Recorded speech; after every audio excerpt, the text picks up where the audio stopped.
ओम पूर्णमदः पूर्णमिदं पूर्णात् पूर्णमुदच्यते पूर्णस्य पूर्णमादाय पूर्णमेवावशिष्यते। ओम शांति शांति शांति। शंकरं शंकराचार्यं केशवं वादरायणं सूत्रभाष्यकृतौ वन्दे भगवन्तौ पुनः पुनः। ईश्वरो गुरुरात्मेति मूर्तिभेदविभागिने व्योमवद्व्याप्तदेहाय दक्षिणामूर्तये नमः। ओम शांति शांति शांति। नारायणं नमस्कृत्य नरं चैव नरोत्तमं देवीं सरस्वतीं व्यासं ततो जयमुदीरयेत। ओम शांति शांति शांति।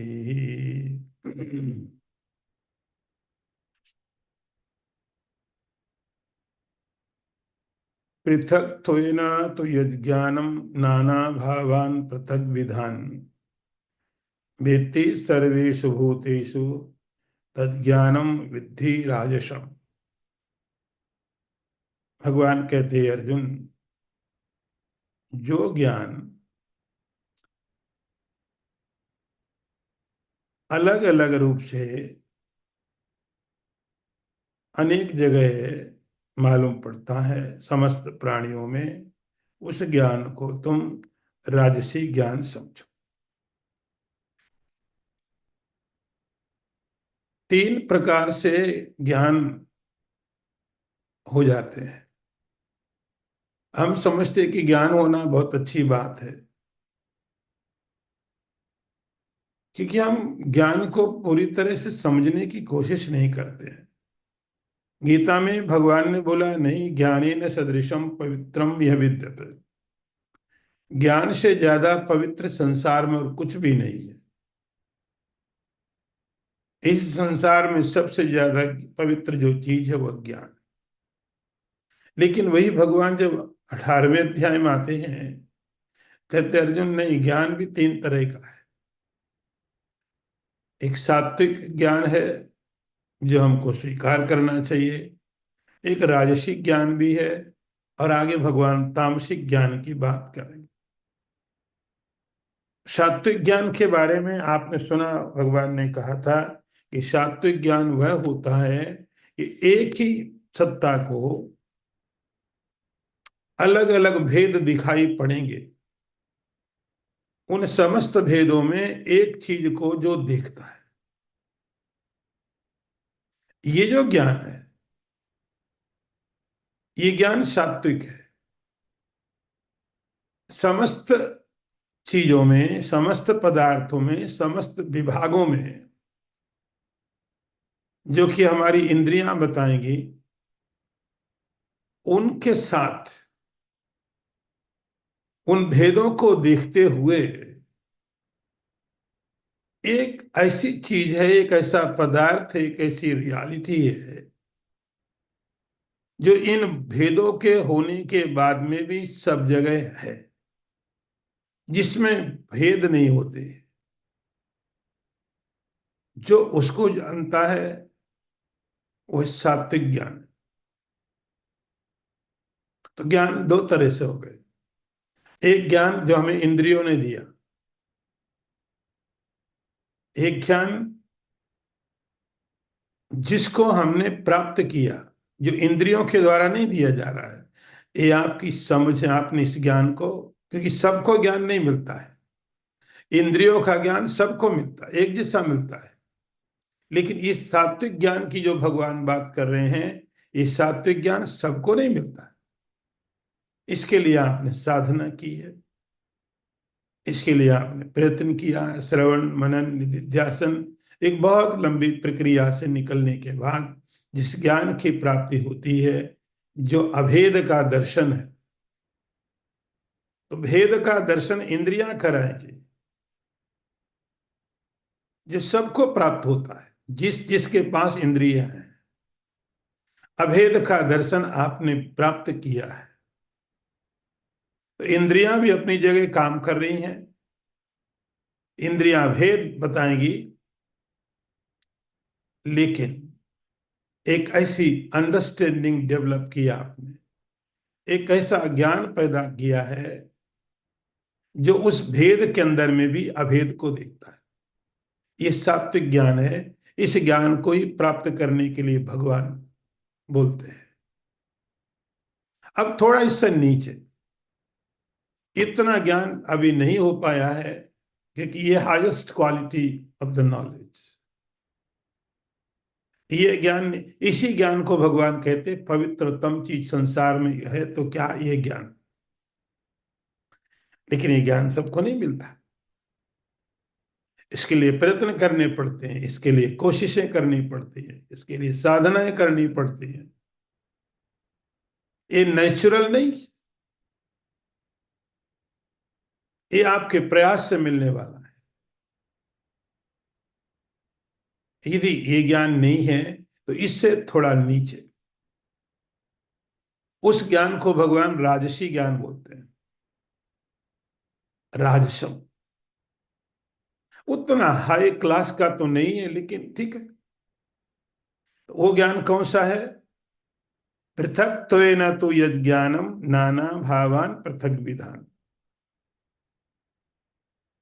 जो इंद्रियों को देखता है, इंद्रियों के पदार्थों को जानता है, जो हमारे सेंस ऑर्गन्स हमें रिपोर्ट करते हैं, आंखें बताती हैं, कान बताती हैं, तो ये क्या बताएंगे? भेद, भेद बताएंगे। तो जो ये समझता ठीक है भेद है, लेकिन इन समस्त पदार्थों में एक चीज और भी है जो इंद्रियां नहीं बता पा रही हैं। नाना भावन। नाना भावन करते हैं कि हर एक पदार्थ को देखने के बाद आंख ने बताया एक शरीर है जो चल रहा है, जो घूम रहा है, खा रहा है, एक क्रियाएं कर रहा है।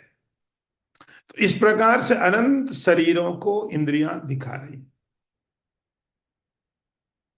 लेकिन जिसने केवल इंद्रियों पर भरोसा न करके थोड़ा और आगे समझा है कि जितना हम देख रहे हैं इससे और ज्यादा कुछ इसके साथ में घूम रहा है,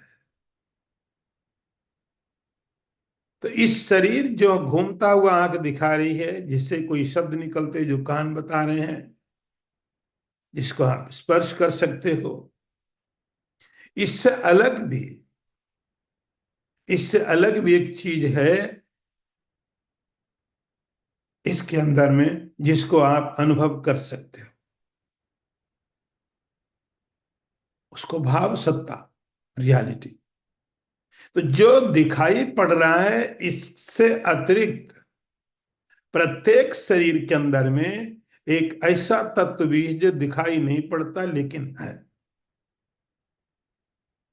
और वो तत्व हर एक शरीर में अलग अलग है। ये दूसरे नंबर पर ज्ञान आता है। हम समझते हैं जिस व्यक्ति ने पुण्य किया है वह पुण्यात्मा है।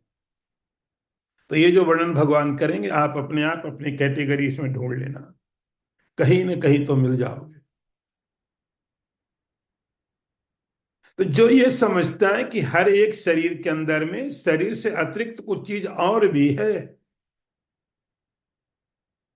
जितना साइंस देख पाती है, हमारी मशीनें देख पाती हैं, हमारी इंद्रियां देख पाती हैं, उससे अतिरिक्त एक और सत्ता है इसके अंदर में, जो भी साइंस की किसी भी प्रयोगशाला में प्रमाणित नहीं हो पाई। कोई मशीन ऐसी नहीं है जो इसको अभी आइडेंटिफाई कर पाए,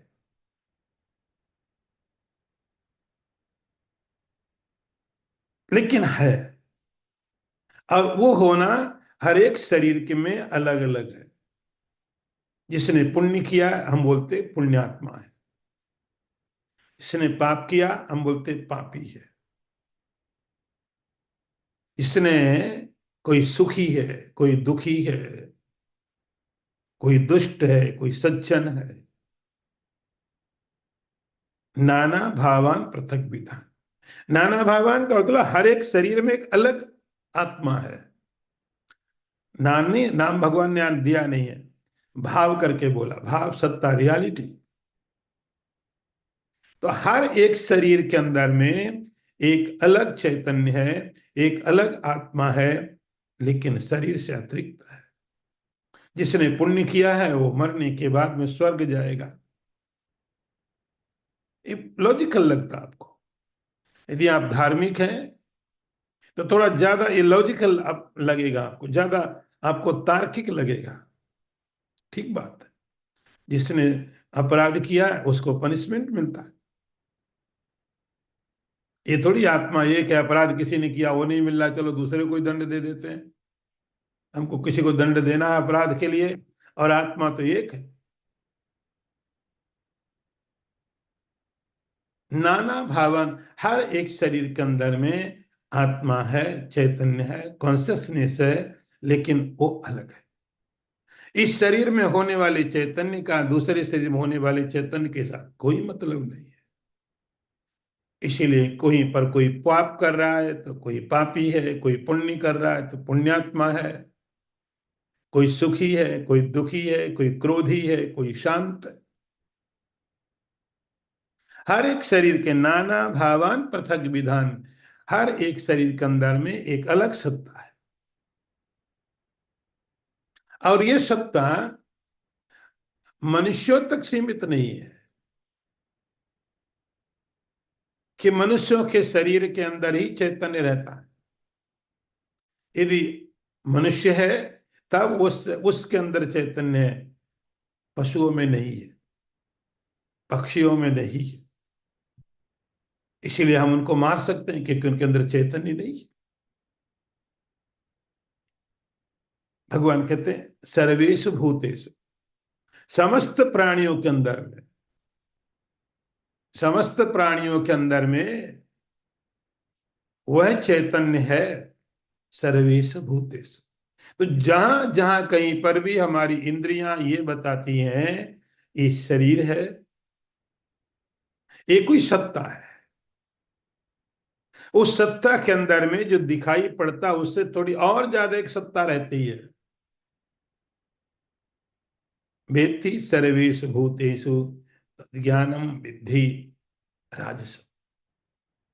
ये बीच का ज्ञान है, जो शरीर के अंदर में शरीर से अतिरिक्त भी कुछ जानता है, लेकिन फर्क इतना है कि अलग अलग जानता है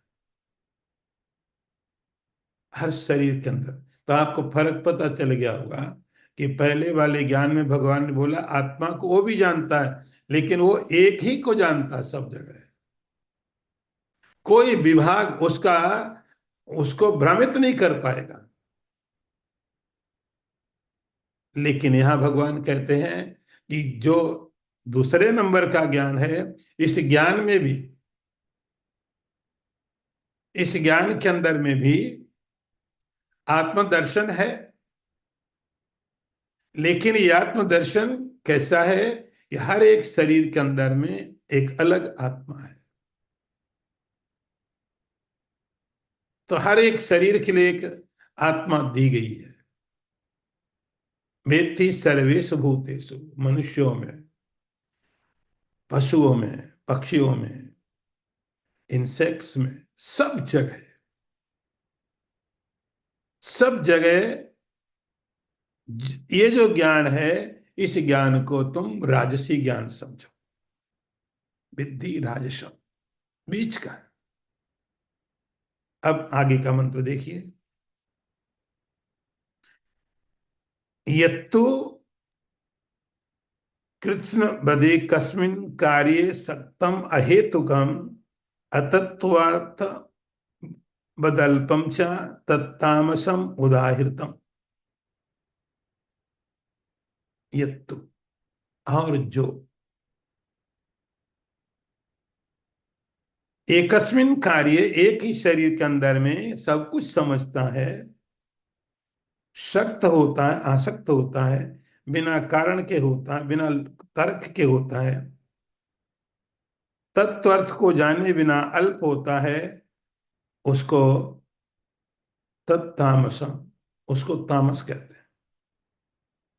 अब तीसरे नंबर का ज्ञान, जो बहुत नेचुरली प्रोसेस में हमको अपने आप मिलता है, तत्तामसम उदाहरतम, उसको तामस बोलते हैं।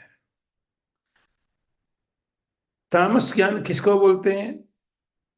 तो भगवान कहते हैं ये भी ज्ञान है, लेकिन भगवान इस ज्ञान को, आप यहाँ पर मंत्र में देखोगे, भगवान उस ज्ञान को ज्ञान कहने को भी तैयार नहीं है, तत् करके बोल दिया, तत् वह। आप समझ लो कि क्या कह रहा हूं मैं। इस ज्ञान को, लेकिन ज्ञान है, ये ज्ञान को लेने वाले, तो वहां पर आप देखोगे कि तमोगुण के ज्ञान को सब लोगों के पास है। तमोगुण का जो ज्ञान है वो सबके पास है, न केवल मनुष्यों के पास, पशुओं के पास, पक्षियों के पास, सब जगह ज्ञान है। तो जो सब जगह ज्ञान है वह कैसा है? आप पहले आप इसकी जरा भगवान का व्याख्या देखो। तमोगुणी ज्ञान क्या होता है? एकस्मिन कार्ये कृत्स्नवत्, एक ही शरीर में बस यही सब कुछ है, एक ही शरीर में जो कुछ भी है। कार्य मतलब यहाँ शरीर है। इसलिए क्या होता है कि जब तक आपको पूरा प्रकरण मालूम ना हो, तो केवल डिक्शनरी लेकर के यदि आप गीता पढ़ने जाएंगे तो बहुत मुश्किल हो जाएगी। कार्य का अर्थ वैसे काम होता है, एक्शन होता है, क्रिया होती है, लेकिन यहाँ अर्थ शरीर है। एक ही शरीर में, उस शरीर को ही समझा बस यही है सब कुछ, एक शरीर को ही समझ लिया यही सब कुछ, इससे अतिरिक्त और कुछ नहीं है। इसके अतिरिक्त कोई दृष्टि नहीं है। शरीर से अतिरिक्त और कुछ भी नहीं है। मतलब जो मुझे दिख रहा है वही है, जो हमारी इंद्रियों के द्वारा हम समझ पा रहे हैं, बस यही यही संसार है, यही वास्तविकता है, यही तत्व है। इससे अतिरिक्त और कोई तत्व नहीं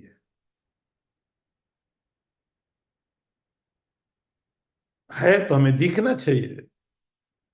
हम नहीं देख पा रहे हैं, हमारे पास देखने की जो सामर्थ्य काम नहीं आ रही है, इसका अर्थ ये नहीं कि मुझ में कोई कमी है, इसका अर्थ है बस इतना ही सब कुछ है। ये लोग शास्त्र में विश्वास नहीं करते, इनका विश्वास केवल अपने जो साधन मिले हैं प्राकृतिक रूप से उन्हीं पर होता है। आप कह सकते हैं कि कोई समझ पैदा नहीं हुई। जैसे पशु देखते हैं, शेर किसी जानवर को देखता है तो थोड़ी चैतन्य देखता है उसमें। शेर कभी हरिण को देखता है तो आत्मा और ब्रह्म भगवान नहीं मानता, उसको तो उसका अपना खाना दिखाई पड़ता है और कुछ नहीं। उस शेर को एक हरिण देखने के बाद और कोई ज्ञान तो होता, हरिण है, लेकिन क्या है? ये केवल मेरा खाना है, क्योंकि शरीर ही देखता है और कुछ भी नहीं। शरीर से ऊपर उसकी कोई दृष्टि नहीं है। कृष्णवध इसको बोलते हैं, संपूर्ण। कृष्ण मतलब संपूर्ण, कि शरीर को छोड़ के और कुछ भी नहीं है, जो कुछ भी है सब शरीर ही है, यही है। इसलिए शेर को कभी विचार नहीं आएगा कि इसको मारने से पाप लगेगा। क्यों लगेगा? शरीर है। तो जैसे जानवर सोचते हैं कि सामने जो दूसरा है वह केवल एक शरीर है और कुछ नहीं।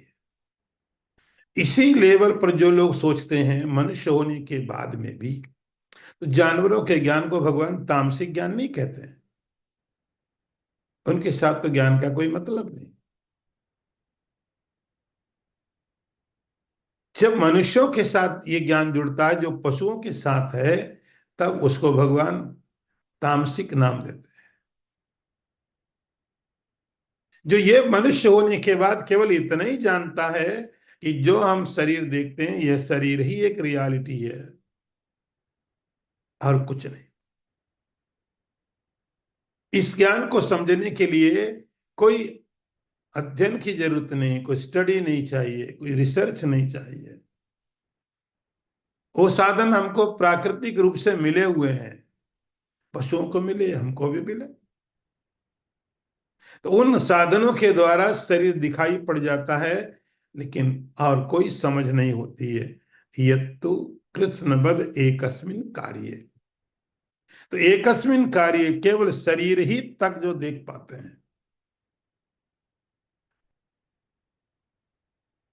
और कुछ नहीं उनको दिखता है।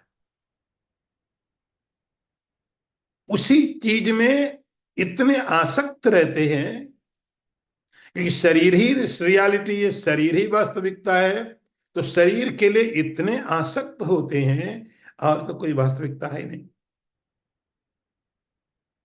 किसी के पास यदि समझ आत्मा की है, चैतन्य की है, उसके नित्य होने की है, तो उसके अंदर से धीरे धीरे भय समाप्त होने लगते हैं। कोई बात नहीं, एक शरीर गया, मैं थोड़ी जाऊंगा, और शरीर मिल जाएगा। वासांस जीर्णानि यथा विहाय। एक शरीर जाने के बाद कोई चिंता की बात नहीं, दूसरा शरीर मिल जाएगा, मैं तो रहूंगा ना।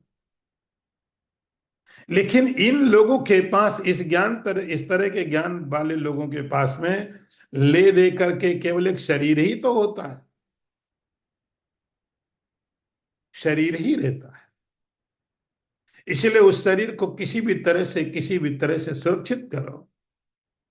उनका सारा सिद्धांत, सारी फिलोसफी, सारा विजन, सारी चेष्टा एक ही चीज के लिए रहती है, और वो शरीर के लिए, क्योंकि शरीर ही रियलिटी है। इतने आसक्त होते हैं, इतने आसक्त होते हैं कि शरीर के लिए ही सब कुछ करना है। और उनका सोचना गलत नहीं है कि और कोई रियलिटी है ही नहीं, तो शरीर से ऊपर जब कुछ है ही नहीं तो मैं सोचूं क्यों। इस शरीर में इतने आसक्त हो जाते हैं। जिनके पास सात्विक ज्ञान है, राजसिक ज्ञान है, वे भी शरीर का ध्यान रखते हैं। वे भी शरीर को अच्छी तरह रखते हैं, शायद और अच्छी तरह रखते हैं, आसक्ति के बिना। ये उसमें आसक्त है। और इनकी जो समझ है उसका कोई कारण नहीं है,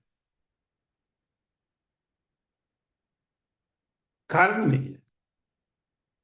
कोई समझ, कोई लॉजिक नहीं है, कोई लॉजिक नहीं है, कोई तर्क नहीं है। सारी दुनिया आजकल इसी इसी ज्ञान में रहती है। बहुत बड़े बड़े लोग जो शरीर के जानने वाले लोग हैं, जो वैज्ञानिक हैं, जो डॉक्टर्स हैं, जिन्होंने शरीर पर बहुत रिसर्च की है, तो शरीर के किसी भी रिसर्च में, किसी भी खोज में उनको ऐसा कोई तत्व नहीं मिला जो शरीर से अतिरिक्त हो। क्योंकि इनकी खोज शरीर के द्वारा थी। शरीर के द्वारा जब खोज की जाए तो शरीर ही खोजना मुश्किल हो जाएगा। शरीर से अतिरिक्त और जानने के लिए शरीर से खोज नहीं की जाती, शास्त्र से खोज की जाती है। जब शास्त्र से होती है तब मालूम पड़ता है। उनको अपने इस ज्ञान पर कोई तर्क भी नहीं मिलता है तो भी आगे सोचने को तैयार नहीं, कि जब मैं इतना छोटा था, 1 महीने का था, और आज मैं 90 साल का हो गया। इस दौरान, इस पीरियड में, इस समय में इतने अंतर आए, इतने परिवर्तन आए, इतने परिवर्तन आए कि मैं खुद नहीं जानता कि ये मैं ही हूं। मैं खुद नहीं पहचान पाऊंगा अपने आप को यदि मुझे बताया नहीं जाए कि तुम्हारा यही फोटो है।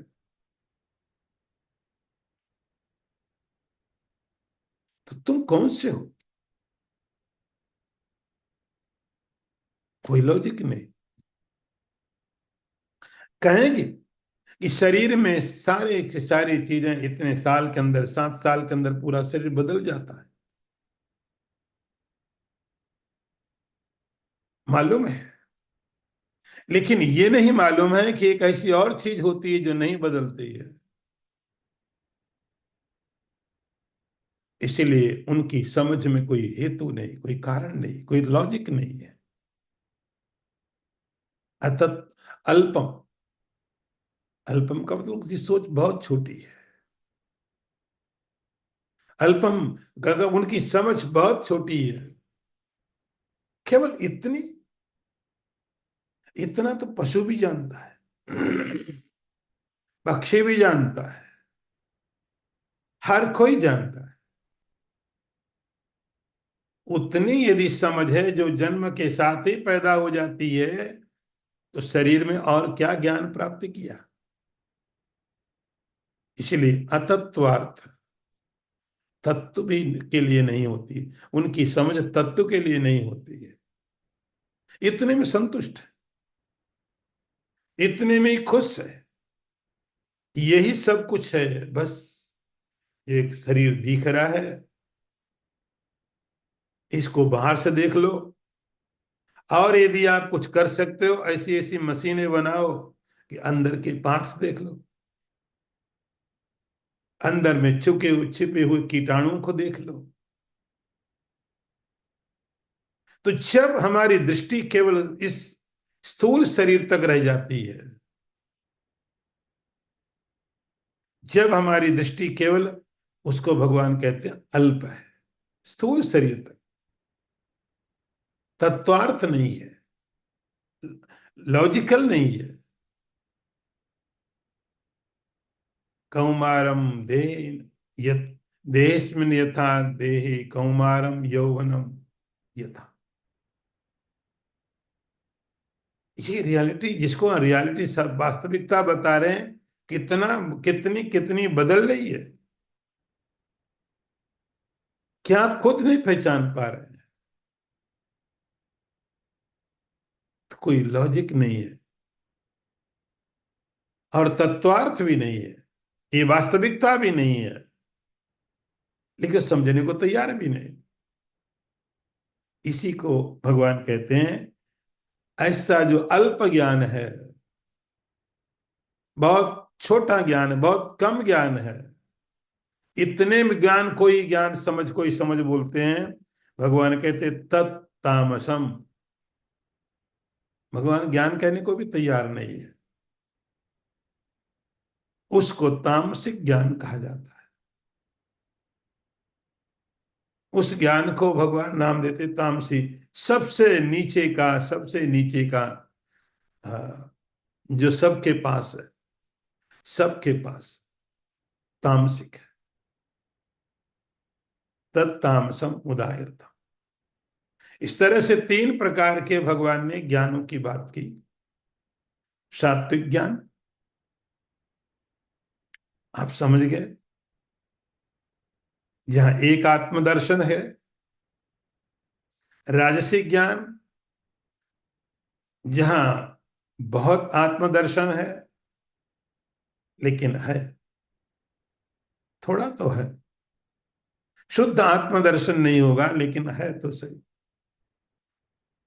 और तामसिक ज्ञान में आत्मा कहीं नहीं है,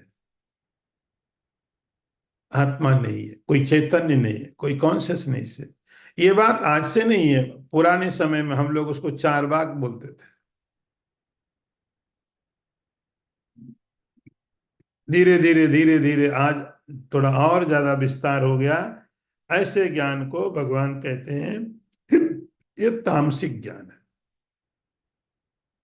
आगे मंत्र देखिए। नियतम संगरहितम अराग द्वेषता कृतम अफल प्रेप सुना कर्म यत्तत् सात्विकम उच्यते। अर्थ देखो,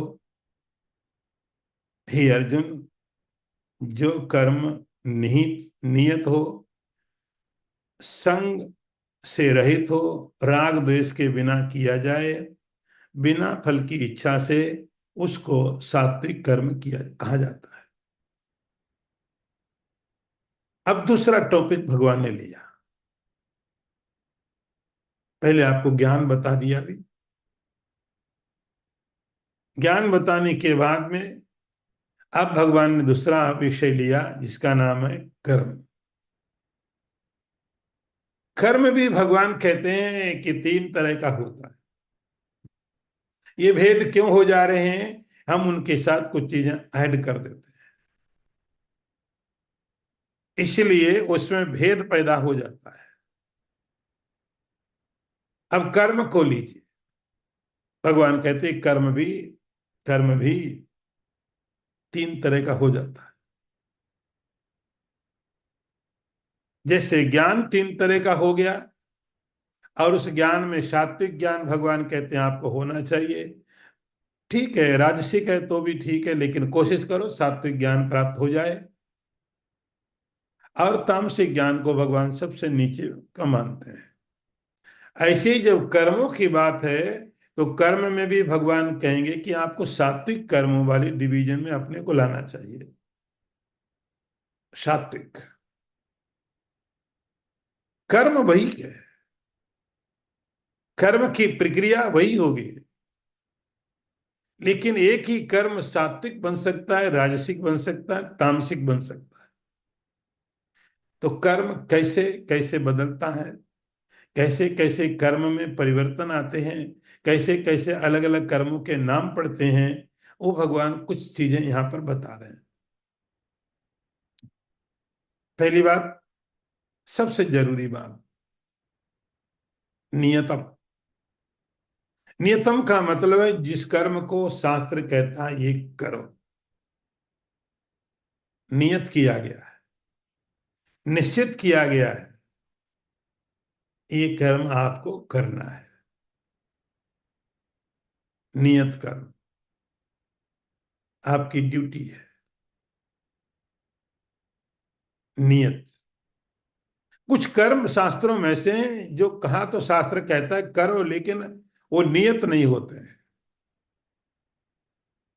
वो जैसे कहा जाएगा, यदि आपने ये कर्म किया तो आपको स्वर्ग की प्राप्ति होगी, नहीं करोगे तो नहीं प्राप्त, लेकिन नरक में तो नहीं जाओगे। ये यज्ञ कर किया, यज्ञ करने के बाद इसका फल प्राप्त होगा आपको कि आप स्वर्ग में जाओगे। लेकिन ऐसा नहीं आपने नहीं किया तो आपको कोई नुकसान होगा, कोई पाप लगेगा। करेंगे तो स्वर्ग में जाएंगे। ये कर्म किया तो आपको इस कर्म के बाद में इस पुण्य की प्राप्ति होगी। आपने किया, आपकी इच्छा है मुझे पुण्य प्राप्त हो तो आप करते हो, आपकी इच्छा नहीं मुझे प्राप्त ना हो तो मत करो। एक नियत कर्म होते हैं, नियत कर्म होते हैं जो आपको करने ही पड़ेंगे। नियत कर्म, उस नियत कर्म को, जैसे अब आप संसार में हैं तो आपको भोजन करना ही पड़ेगा। भोजन करने के लिए आपको काम करना ही पड़ेगा, कोई तरीका नहीं है। अलग अलग तरीके के काम हो सकते हैं। आपके पास काम में चॉइस है, लेकिन काम नहीं करने में चॉइस नहीं है। अलग अलग तरीके के भोजन हो सकते हैं, लेकिन भोजन नहीं करने का कोई आपके पास ऑप्शन नहीं है। ऐसे ही सब एक शरीरधारी होने के कारण हमको कुछ कर्म निश्चित करने ही पड़ेंगे, हमारे पास उसका विकल्प नहीं होता। मैं खा भी सकता हूँ, नहीं भी खा सकता हूँ, नहीं नहीं, आपको खाना ही पड़ेगा। मैं श्वास ले सकता हूँ, नहीं भी ले सकता हूँ, ऐसा कोई विकल्प नहीं है। ये नियत है। जैसे ही शरीर है, शरीर के साथ ये चीजें नियत की गई है। फिर आप अपने को एक कहीं जगह जोड़ लेते हो, एक किसी फैमिली के आप मेंबर हो, तो आपके कर्म नियत अलग तरीके से और हो जाएंगे थोड़े से। पति के लिए, पत्नी के लिए, बच्चों के लिए, पेरेंट्स के लिए, वो कर्म नियत हो जाएंगे। ये शास्त्र नहीं बोलता है, ये आपकी समाज में रहने का तरीका आपको बताएगा। आप नहीं करेंगे, आप नहीं करें,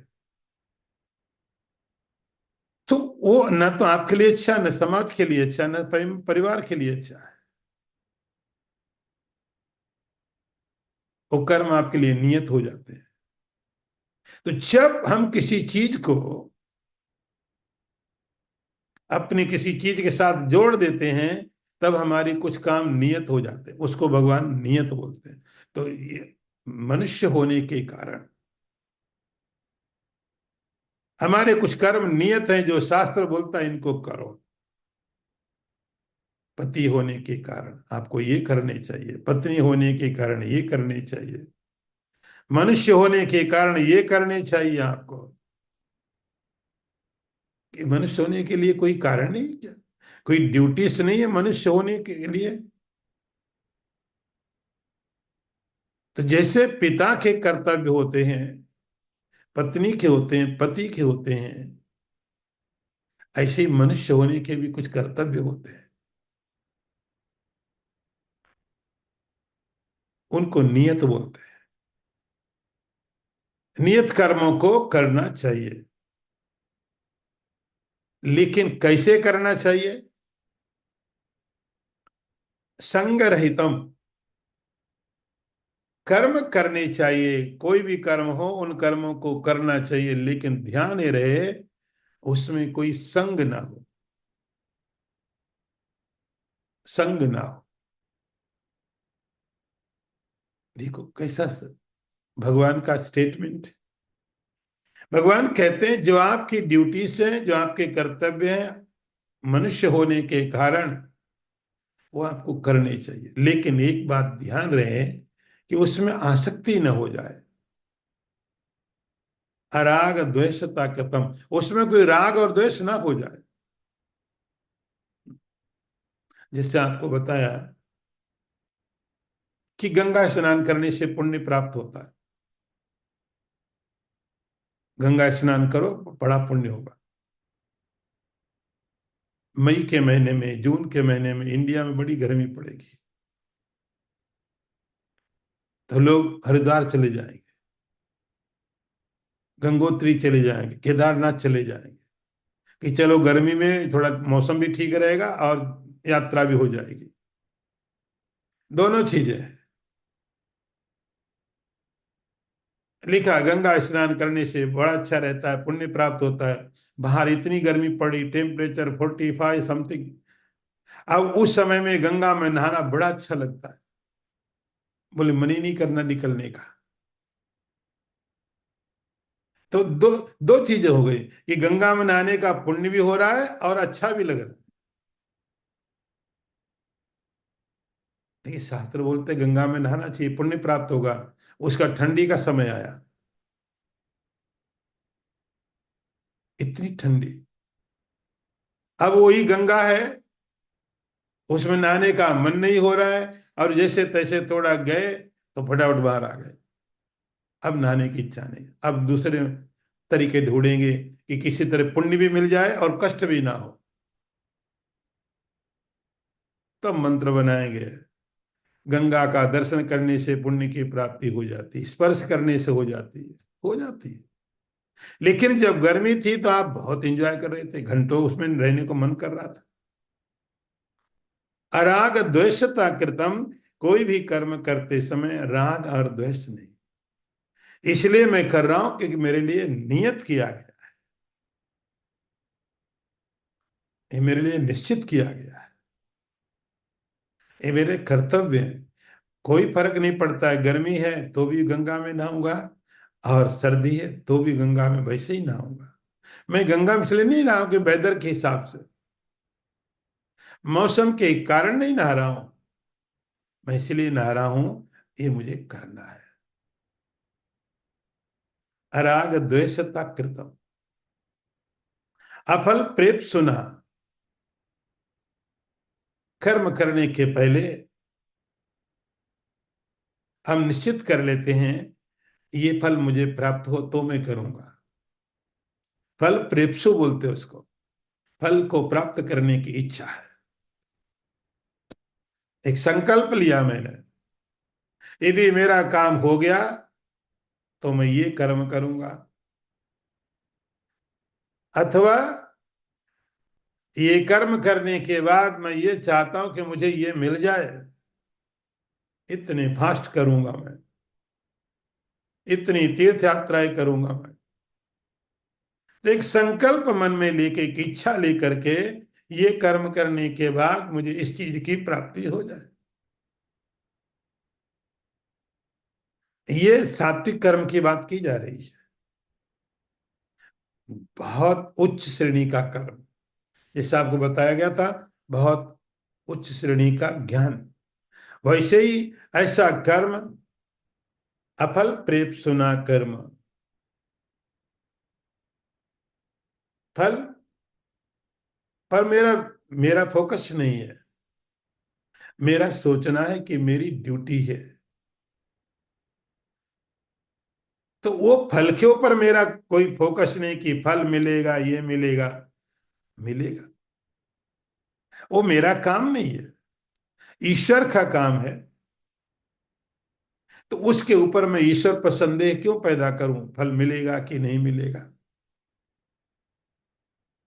ये मुझे मिलना ही चाहिए। ये सब विचार करके हम ईश्वर के संविधान को और ईश्वर को हम संदिग्ध बना देते हैं, हम संदिग्ध बना देते हैं। हम कभी सोचते हैं, यदि मैंने इलेक्ट्रिसिटी को हाथ लगाया, पता नहीं करंट लगेगा कि नहीं लगेगा, पानी पिया प्यास बुझेगी कि नहीं बुझेगी, कभी नहीं सोचते। हमको कोई संदेह नहीं है।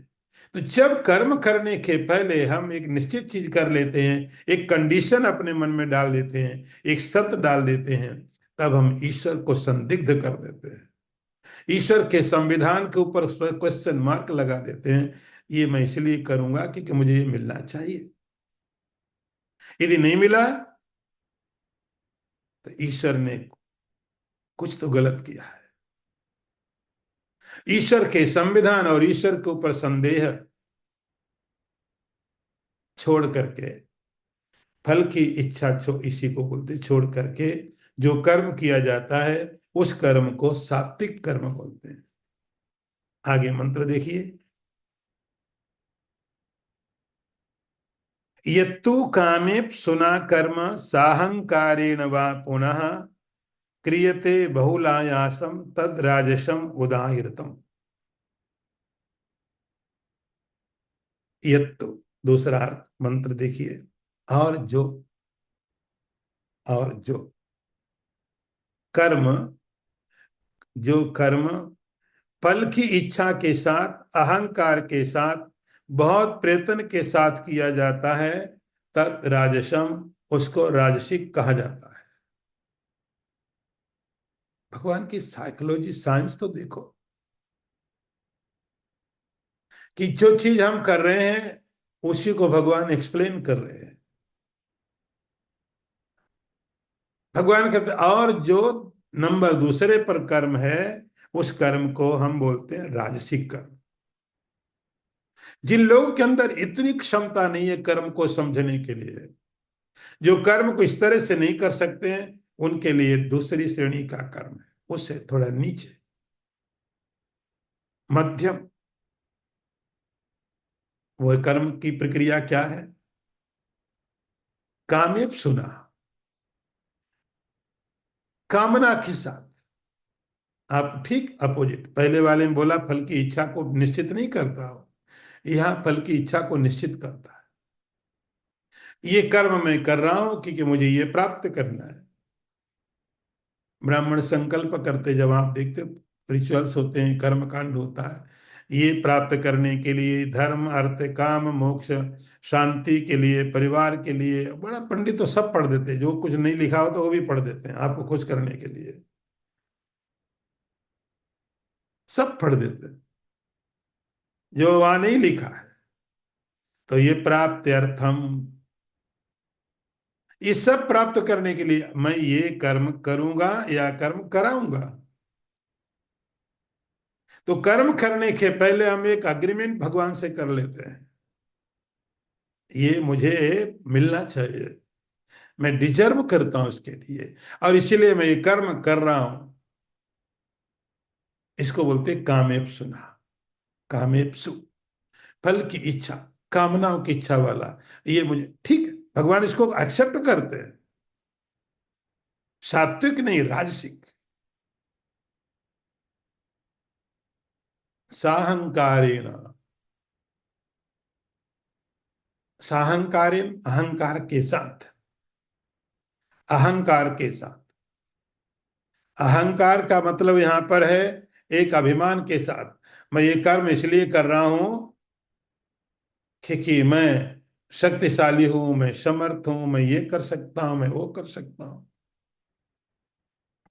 तो मुझ में सामर्थ्य है, जैसे आपने पहले एक अध्याय पढ़ा जहां उसको भगवान ने बताया मैं धनवान हूं, शक्तिमान हूं, मैं ये कर सकता हूं, मैं ये कर सकता हूं, बलवान सुखी, ईश्वरो अहम अहम भोगी। ये अहंकार, ये अभिमान, इसको लेकर के क्रियते बहुलायासम, मैं ये फल के लिए कर रहा हूं।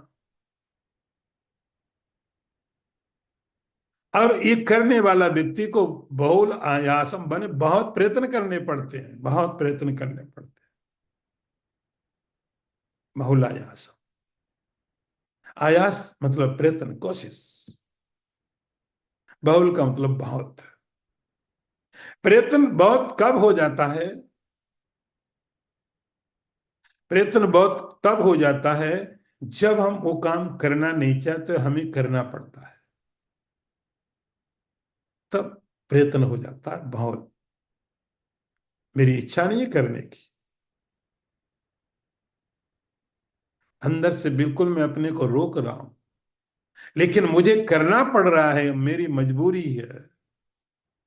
तो बाहर और भीतर में दो चीजें हो गई,